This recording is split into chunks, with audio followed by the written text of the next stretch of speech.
What's up? Well, we're headed up to Grand Lake for date night. Yay! Yay, she says. Anyway, got my sister at the house watching the girls. Heading up for date night. Driving the white Suburban. Ah, gosh, I love this thing. It's so great. Such a cool machine. Got my truck gun. Got everything I need. Got my woman next to me. We're ready to go. It's gonna be even cooler once I throw a turb ski on this thing and blow the 4L60E to heaven and go visit Jesus in mechanics heaven, and then I'll upgrade to some heavy duty power transfer device that's gonna send the hearse purrs to the rear wheels. Anyway, yep, that's what I know.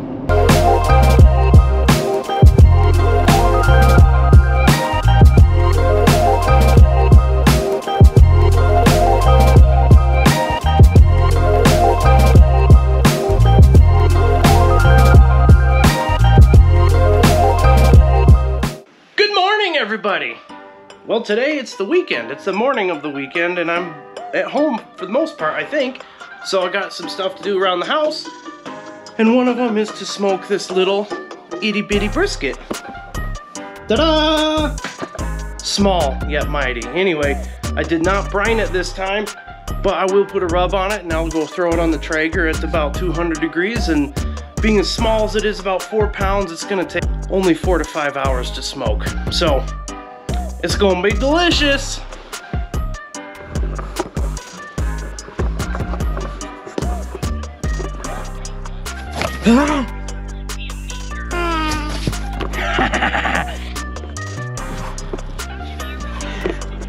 I found her hidey hole. All right, it's time for my least favorite activity in the whole wide world. Weed whacking. First, let's check our meat. A little cold. It's dropped below 200.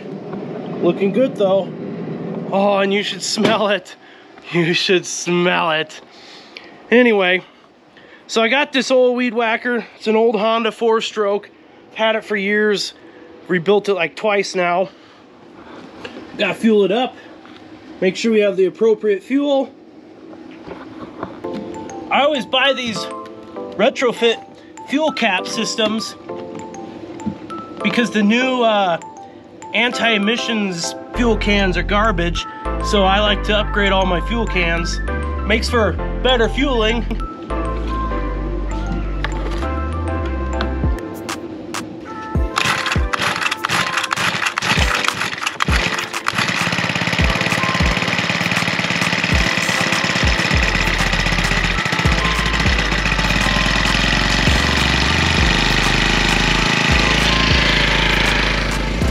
Runs like a top. Good old Honda engineering for you. One thing, when I weed whack, I have to wear a mask because I have such bad allergies. If I don't, it's a bad day. I've already taken like 2 different allergy pills, but I hate wearing a mask because of this whole post-pandemic thing. I'm like, oh man, I hope no one sees me wearing this stupid thing. I'm wearing it because I want to, not because I'm being told to. Big difference. It is an N95 though, so there is that.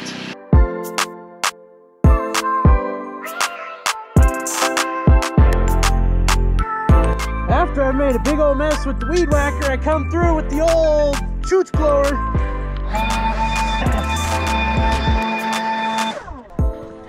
Make it all pretty again, I guess.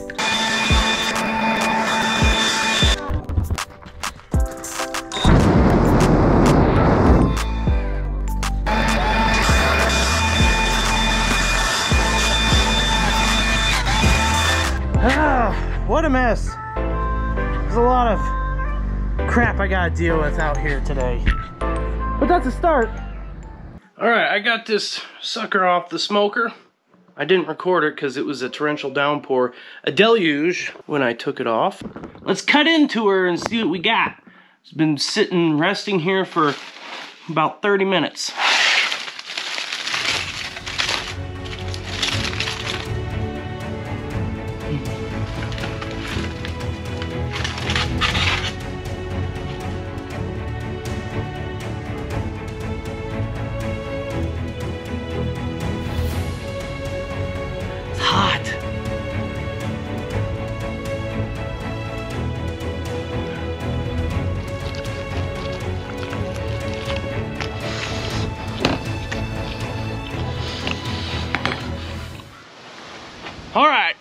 got this Jeep behind me, this XJ, in part payment for some work I'm doing on another project, and it runs fine. It's really hard to start sometimes. So what we're gonna do is we're gonna start troubleshooting and seeing if the hard start is due to a fueling issue or something else. So the easy way to do this is to try and start it up, and I'm gonna throw some ether in the intake, and if it fires up right away, I'm gonna assume it's a fueling problem. Well, there's the problem right there. It's got cats in it. Good deal, Mercury. Not a good place for a little kitty to be.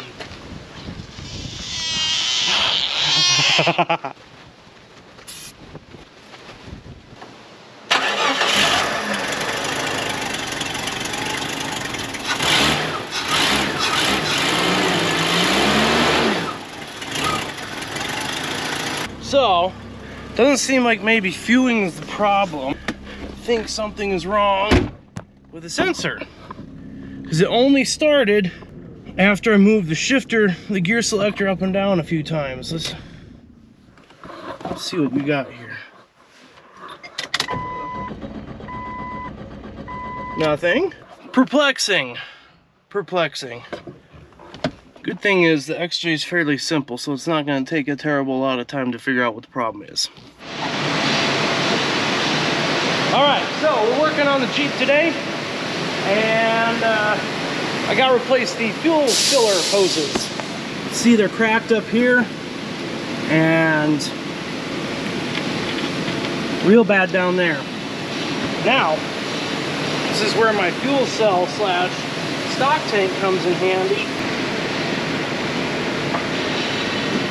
See, it's on the piano hinge. You can just open it up and see stuff from the inside. It's pretty slick if you ask me. Alright. Fixed.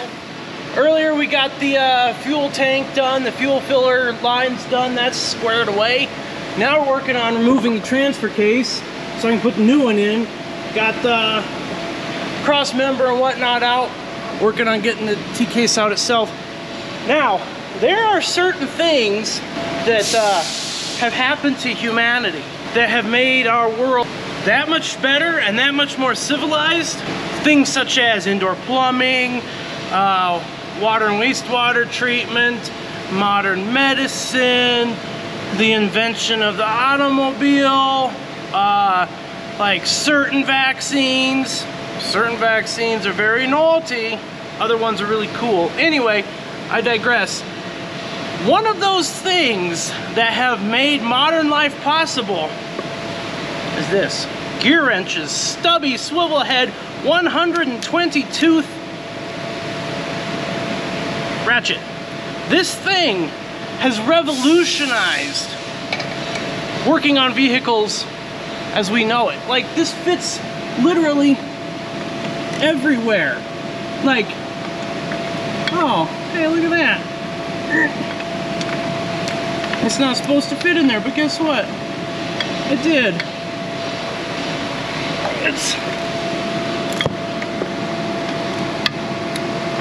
It's amazing.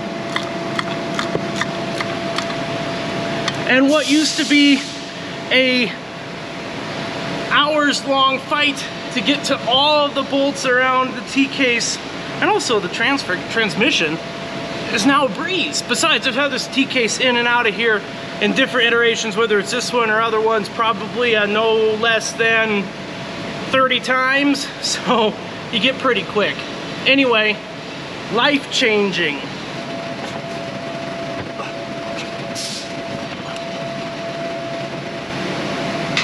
Yeah! Now I think it's time to go home, get some dinner, and we'll do this some other time. Old transfer case. New transfer case. Coffee! Yes! Okay, guys. So I'm swapping sensors between T-cases, and I'm finding what may be the first indicator of potential possible problems. Wait, who am I kidding? There's problems. Why do you think I'm swapping T-cases? Can you see that in there? That residual? Ooh, not cool.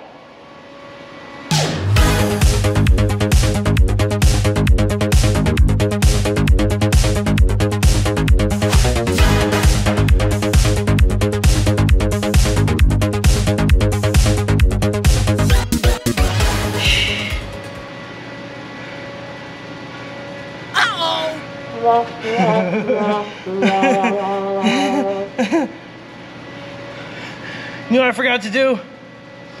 Take the studs out of the old transfer case and put them in the new one. Damn. See, look. No studs. Studs. Oh well. Studs.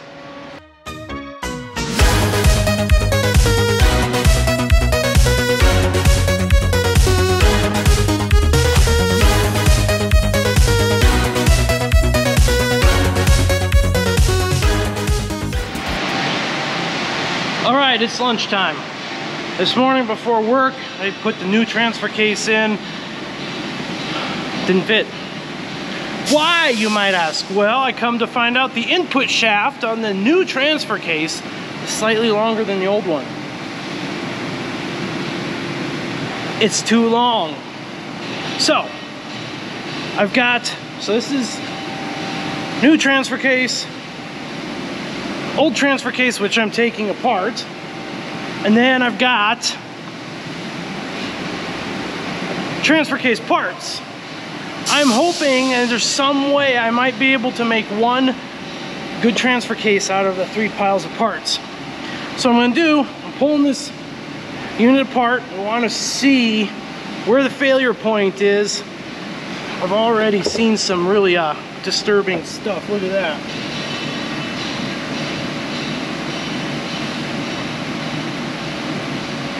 Not cool. I think the 4-to-1 planetary, which I repaired once before, imploded or exploded. Gosh, my lens is filthy. Sorry. Anyway, so what I gotta do is I'm gonna pull them apart, see what's going on. Possibly I might be able to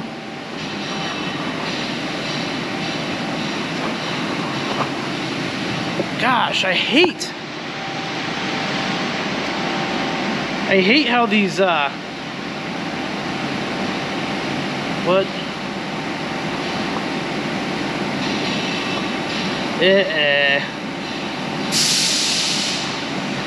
I hate how they collect lint. Anyway, that's neither here nor there. So I think the old transfer case, the planetary, is grenaded. The new transfer case, because remember, these are 2 different Terralo units.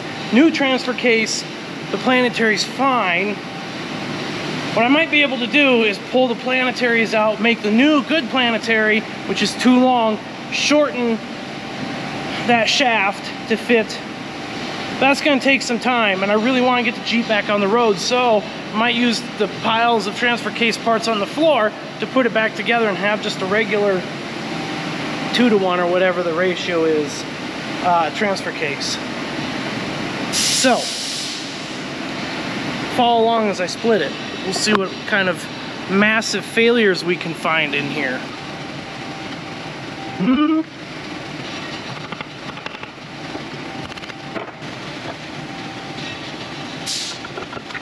Oh, how's the oil pump? Holy moly, though. Oh, wow. Wow.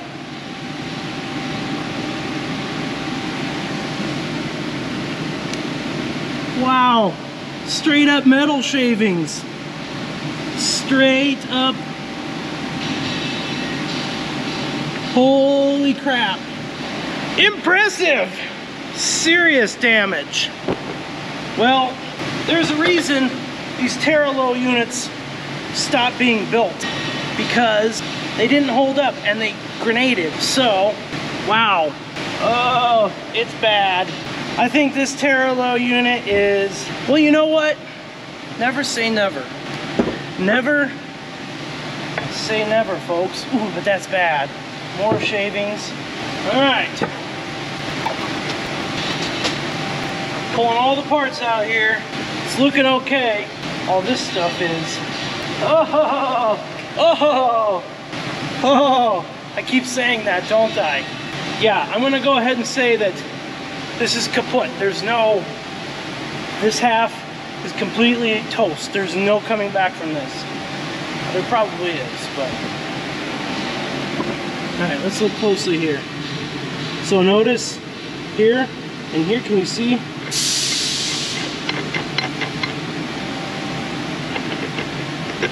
It's not cool. It's not cool. All right, got the planetary out. This thing is toast. Look at that. Look at that. Here's the one I fixed. I fixed this one and this one. They're okay-ish. Not bad, but I should have rebuilt the whole thing while I was in there.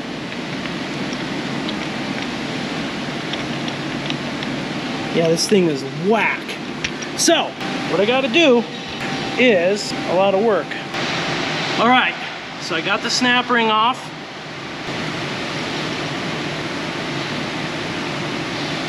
It's in fairly good shape. This is the part I need to make it work with my XJ. So I'm gonna take the other T-case all apart down to this level, swap these two units, and then I'll be good to go. The bummer is, and it's a big one, folks, clocking all of these planetaries against this ring in here is a mother trucking nightmare. Holy moly, it's bad. Yeah, this thing is straight garbage, straight trash, junk fodder. It's not worth nothing. Anyway, I'm gonna go eat some lunch, and then I'll probably come in after work and spend my evening down here taking the other one apart. But hopefully this way I'll still have 4 to 1. All right, it's break time. Got about 15 minutes to work on this sucker. This is the new one. I'm taking it all apart so I can swap out those input shafts.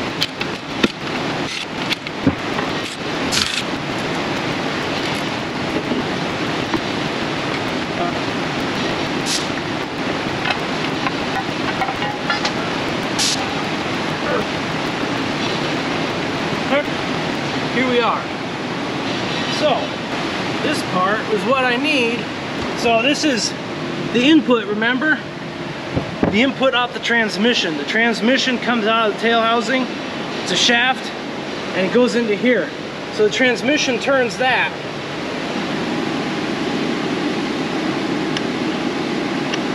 So, this guy's turning. This is the regular gear set in here. This is the other gear set. You see the planetaries moving around. It's all nice and tight in there like it's supposed to be.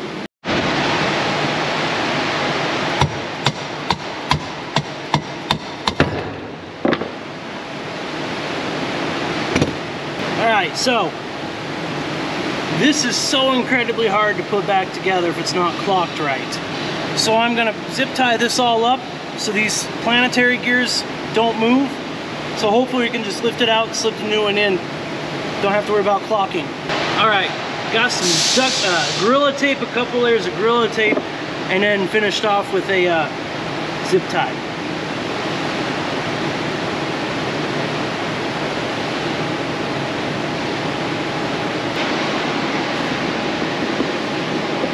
That's why it wouldn't fit, because it was too long the first time. So I pulled this out of the busted transfer case, and I'm gonna swap this out with this new one that was in the new one, because I need the short one, not the long one. Yep. Fingers crossed. But it is time to go back to work. I got a few more minutes. We're gonna try and put this back together and then head back to the office.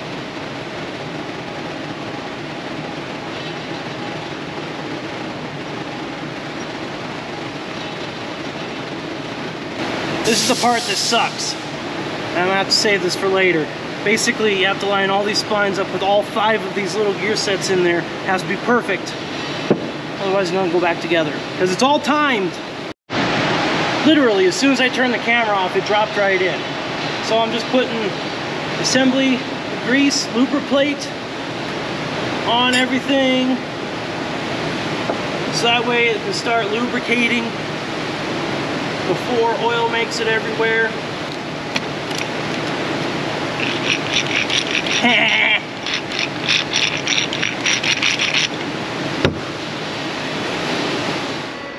Alright, well, sorry you didn't get to see the process, but the transfer case is finally all back together and back where it belongs. I just got to the point where I was like, oh, I can't be filming anymore. I gotta get this done. And then my boy Jeff came over and we just knocked it out real quick and then slid it up in there. And this morning, I just freaking tightened it down and got all that jazz done. So now all I got left is cross member work. Putting cross members back. And then last but not least, last step is filling it with fluid. So, hopefully we're at the end of our saga and we can put this ugly chapter behind us. And sorry you guys, you saw a lot about transfer cases, probably more than you ever wanted to see. But this is called doing stuff with Hopper. So that's what I was doing. Anyway.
So I got the Jeep back together, the transfer case back on. What a freaking ordeal. I'm sorry I didn't film the end of that like I said earlier, but the Jeep's running under its own power. So cool.